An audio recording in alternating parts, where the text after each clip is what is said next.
श्री सद्गुरु महाराज की जय। महर्षि में ही परमहंस जी महाराज का यह प्रवचन मथुरा में हुआ था 13/10/1963 ईस्वी को। यह संसार कर्म क्षेत्र है। बंदों गुरुपद कंज कृपा सिंधु नर रूप हरि महामोहतम पुंज जासु बचन रवि कर निकर। प्यारे प्रतिष्ठित भक्तों और सज्जनों, मैंने सुना और देख भी रहा हूँ कि यह गीता भवन है। इसमें भगवान श्री कृष्ण का बताया हुआ गीता ज्ञान हमको मिलना चाहिए। भगवान श्री कृष्ण के बताए ज्ञान के संबंध में कहा गया है कि सब उपनिषद गौरूप है, अर्जुन बछड़ा है और भगवान श्री कृष्ण दुहने वाले हैं। उपनिषदों के ज्ञान का सार निकालकर जो भगवान श्री कृष्ण ने दिया है वही श्रीमद् भगवद गीता है। भगवान श्री कृष्ण ने गीता का ज्ञान विकट संकट समय में अर्जुन को दिया था। वह समय कैसा था आप जानते हैं। महाभारत युद्ध के आरंभ का समय था। खास अपने चचेरे भाइयों में यह युद्ध हुआ था। अर्जुन ने कहा कि भगवान मेरे रथ को दोनों सेनाओं के बीच में ले चलिए, जिससे मैं देख सकूं कि मुझे किन किन वीरों से लड़ना है। भगवान ने वैसा ही किया। दोनों तरफ दृष्टिपात करके अर्जुन ने देखा कि दोनों ओर मेरे अपने ही लोग हैं। इन सबों को अपने हिस्से के राज्य को प्राप्त करने के लिए मारो और मरवाओ।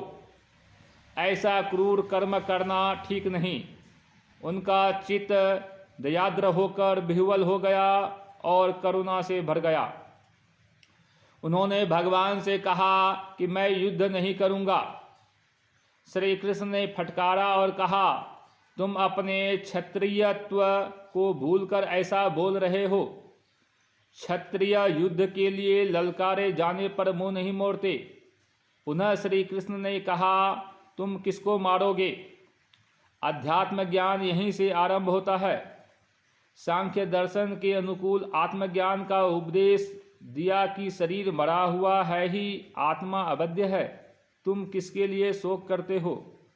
जैसे अपने एक ही शरीर में अनेक वस्त्रों को धारण किया है और अनेक वस्त्र धारण होंगे, उसी तरह यह चेतन आत्मा अनेक शरीरों को धारण कर चुकी है और अनेक शरीर धारण करेगी। तुम्हारे और हमारे बहुत से जन्म हुए हैं। मैं जानता हूँ, तुम नहीं जानते। भगवान महायोगेश्वर थे। अनेक जन्मों की बातें वे क्यों नहीं जानेंगे।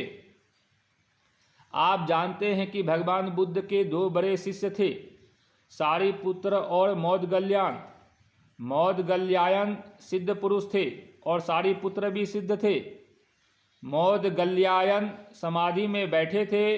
उनको दुष्टों ने सांप्रदायिकता के द्वेष के कारण इतना पीटा कि हड्डी चूर चूर कर दी। इसी में उनका शरीर छूटा।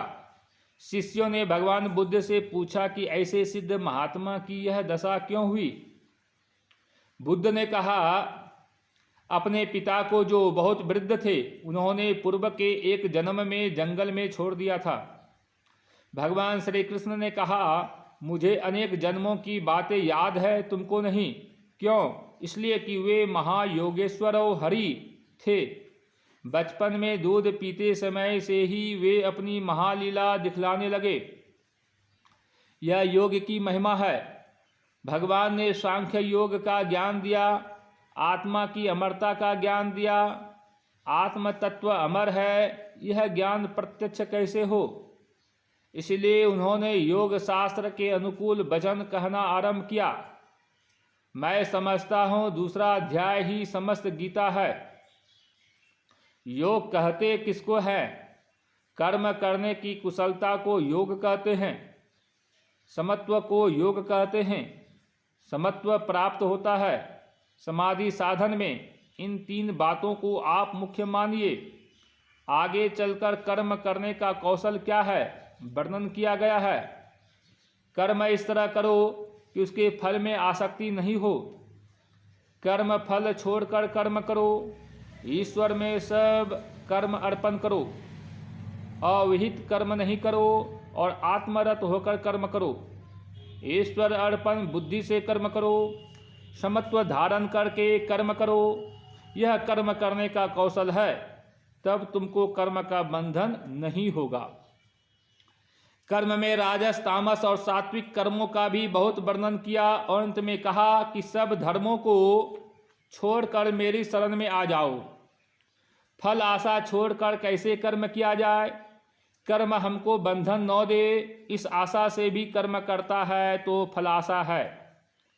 पुत्र, धन आदि के लिए जो कर्म करते हैं फलाशा से युक्त है, और इनको छोड़कर कर्म किया, यह क्यों?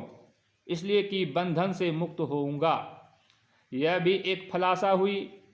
फिर कहा कि योगस्थ होकर कर्म करो। समाधि साधन करके ही कोई योगस्थ होगा।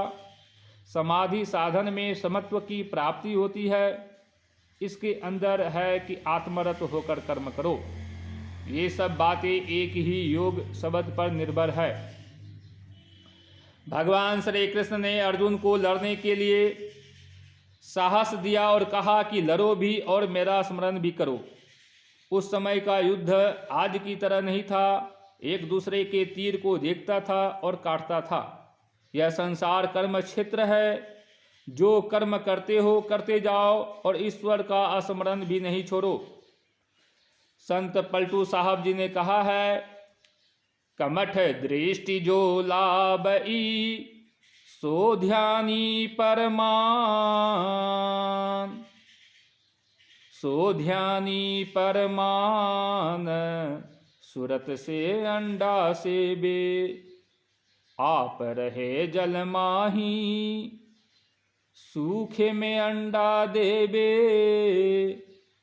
जस पनिहारी कलश भरे मार्ग में आवे, कर छोरे मुख बचन चित कलसा में लावे, फनी मनी धरे उतारी आप चरने को जावे, वह गाफिल ना परे सुरति मनि माहि रहावे, पलटू कारज सब करे सुरति रहे अलगान, कमठ दृष्टि जो लावई सो ध्यानी परमान। कछुई सूखी जमीन पर अंडा देती है, अपने पानी में रहती है, ख्याल से अंडा सेती है, चिड़िया की तरह अंडा पर बैठकर नहीं। कछुई को कोई मार दे तो अंडा सड़ जाए। रामकृष्ण परमहंस जी ने बड़े मजे की बात कही है कि धान कुटने वाली स्त्री को देखो, उखल में से कैसे चावल निकालती है। जरा सा मूसल से ध्यान हट जाए तो हाथ टुकड़े टुकड़े हो जाएं। इसी तरह काम करते हुए अपना ख्याल ईश्वर में लगा कर रखो। पलटू दास जी की और रामकृष्ण परमहंस जी की कोई नई बात नहीं है। भगवान श्री कृष्ण की मामनु स्मरण युद्ध च वाली बात ही है। समत्व साधन आत्मरत होने से होगा। जो आत्मरत नहीं होगा उसको समत्व नहीं होगा। विविध कर्मों में जाने वाला समत्व लाभ नहीं कर सकता। भगवान श्री कृष्ण के कहने का मतलब है कि समाधि साधन योग के द्वारा स्थित प्रज्ञ हो। स्थित प्रज्ञ होकर कर्म करने पर तुमको पाप नहीं लगेगा। उपनिषद का सार श्रीमद् भगवद गीता है। ध्यान बिंदु उपनिषद में है, यदि शैल समम पापम विस्तृणम बहुयोजनम विद्यते ध्यान योगेन नान्यो भेदः कदाचन। यदि पर्वत के समान कई योजन तक फैला हुआ पाप हो तो वह ध्यान योग से नष्ट हो जाता है। इसके समान पापों का नष्ट करने वाला अन्य कोई उपाय नहीं है। इसका क्या मतलब है? ध्यान योग में आत्मरत होना और समत्व होना होगा। उपनिषद वाक्य और भगवान के वाक्य में एकता है। किसी भी जरिए से मन की एक ओरता हो, वह ओर किधर हो, राजस व तामस भाव में नहीं बल्कि सात्विक भाव में। सात्विक भावों को आरंभ में हटाना नहीं होगा। ध्यान योग वाला विषयों की ओर से ऊपर उठेगा। और तब जो पाप होने वाला है वह नहीं होगा। ध्यान योग में मन की एक ओरता होती है, एक ओरता पूर्ण रूप से एक बिंदुता में होती है, लकीर में अनेक बिंदु होते हैं। ध्यान बिंदु उपनिषद में इसलिए कहा है परम बिंदुम, तेजो बिंदु उपनिषद में कहा है तेजो बिंदु परम ध्यानम विश्वात्म हृदय संस्थितम। लकीर के अंत और आरंभ में एक बिंदु होता है, लकीरों के मिलन स्थान में एक बिंदु होता है। लकीर भी कोई मामूली चीज नहीं है, उसमें लंबाई ही लंबाई होती है, चौड़ाई नहीं। बिंदु का स्थान है, परिमाण नहीं। इस तरह आप न तो बिंदु और न रेखा ही मन से बना सकते हैं। बिंदु ही बीजाक्षर है। एक तस्वीर, एक अक्षर आप लिखेंगे, उसमें सबसे पहले एक बिंदु उत्पन्न होगा। रूप जगत का बीज बिंदु है। बिंदु को मन से नहीं बना सकते अथवा मानस ध्यान भी नहीं कर सकते। बिंदु कैसे प्राप्त हो, इसकी युक्ति गुरु दीक्षा है। एक ओरता में सिमटाव होता है, मन के सिमटाव में ऊर्ध्वगति होती है। किसी भी चीज को आप समेटिए, उसकी ऊर्ध्वगति होगी। तब ध्यानी साधक क्रियमान अशुभ कर्म नहीं करेगा। प्रारब्ध कर्म भी धीरे धीरे छूटते जाएंगे। अंत में अभ्यासी कर्म मंडल को पार कर कर्म बंधन से मुक्त हो जाएगा।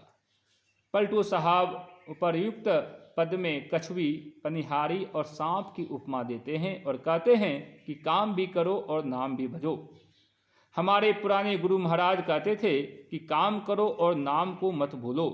कभी कभी काम करते समय वे पूछ बैठते थे कि केवल काम ही होता है कि नाम भी जपता है। आरंभ में कभी ध्यान होगा, कभी छूटेगा भी।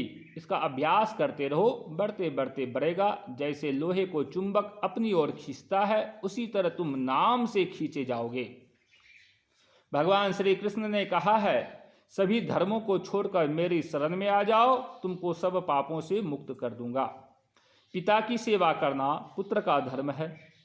पिता का धर्म पुत्रों को ज्ञानवान बनाना। पत्नी का धर्म पातिव्रत्य धर्म का पालन करना।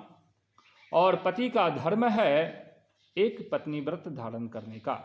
क्या इन धर्मों को छोड़ा जाए? भगवान श्री कृष्ण की शरण में अर्जुन किस तरह था, सो विचारिए। महाभारत युद्ध के पूर्व ही अर्जुन और दुर्योधन भगवान श्री कृष्ण के पास गए। भगवान लेटे हुए थे। उन्होंने एक कुर्सी अपने सिरहाने में रखवा दी थी। दुर्योधन पहले से ही आकर कुर्सी पर बैठे थे और अर्जुन पीछे से आकर श्री कृष्ण के बिछावन पर पैताने में ही बैठ गया। अर्जुन अपनी प्रतिष्ठा का कुछ भी ख्याल नहीं करता, इसलिए कहा है यह तो घर है प्रेम का, खाला का घर नाही। शीस उतारे भुई धरे, तब बैठे घर माही। भगवान ने पूछा कि अर्जुन कहाँ आए हो? फिर उलटकर उन्होंने सिरहाने में दुर्योधन को बैठे देखा। जिज्ञासा करने पर दोनों से आपस में युद्ध की बात जानकर भगवान ने कहा हम दोनों के कुटुंब हैं। हमारे बड़े भाई ने यह कह दिया कि वे लोग युद्ध के लिए निमंत्रण देने के लिए आवेंगे, तो तुम युद्ध करने का निमंत्रण स्वीकार नहीं करना। किंतु जब आप दोनों आ गए तो मैं कहता हूं कि एक तरफ तो मैं रहूंगा, लेकिन मैं युद्ध नहीं करूंगा, और दूसरी ओर मेरी नारायणी सेना रहेगी। मैंने पहले अर्जुन को देखा है, इसलिए वह बतलावे कि दोनों में क्या चाहता है। अर्जुन ने नारायणी सेना को नहीं लेकर भगवान को लिया। श्री कृष्ण युद्ध में लड़ेंगे नहीं, लेकिन श्री कृष्ण को ही अर्जुन लेता है। कितनी निर्भरता है! वह उनकी केवल शुभेच्छा चाहता है। मान और प्रतिष्ठा श्री कृष्ण के सामने वह कुछ नहीं रखता। पैर दबाने वाले नौकर की तरह पैताने में अर्जुन बैठा है। इस तरह अर्जुन तो श्री कृष्ण की शरण में था ही। फिर भगवान कहते हैं सब धर्मों को छोड़कर मेरी शरण में आ जाओ। इससे मालूम होता है कि अर्जुन पूरी तरह से सब धर्मों को छोड़कर शरण में नहीं थे। पहले कर्म होता है, तब धर्म होता है। श्री कृष्ण ने योगी की उपमा कछुए से दी है। जैसे कछुआ सब ओर से अंग समेट लेता है, वैसे ही जब वह पुरुष इंद्रियों को उनके विषयों से समेट लेता है तब उसकी बुद्धि स्थिर हुई है, ऐसा कहा जाता है। यदा संहर्ते चायम कुर्मो गानीव सर्वशः इंद्रियाणि इंद्रियार्थेभ्यस्तस्य प्रज्ञा प्रतिष्ठता। योगस्थ होते हुए अपनी चेतन धारा को जो अंदर में रखता है वह विषय की ओर नहीं होकर निर्विषय की ओर होता है और तब वह सब धर्मों को छोड़कर भगवान की शरण में होता है। श्री सद्गुरु महाराज की जय।